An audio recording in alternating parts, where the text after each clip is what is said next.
नमस्कार. आज आपण बघणार आहोत कढी. तेल तापाय ठेवले, जिरं, मोहरी,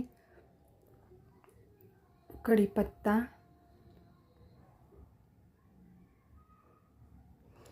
वाटण तयार करून घेतले. लसूण, खोबरं, 2 चमचे त्यात डाळीचं पीठ मिक्सरला फिरवून घेतले. हळद टाकली.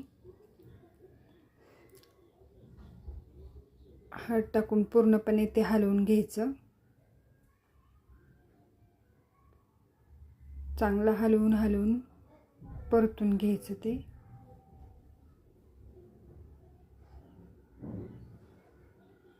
चांगलं तेल सुटेपर्यंत परतून घ्यायचं. ताक ओतून घेऊया आपण.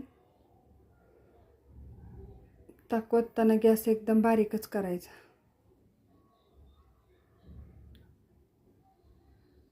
थोडंसं पाणी टाकते मी.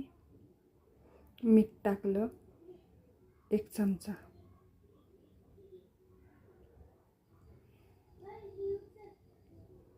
हलवायचं चांगलं. आपली कढी तयार आहे. नक्की करून बघा कढी. कमेंटमध्ये नक्की सांगा कशी झाली. लाईक करा, शेअर करा.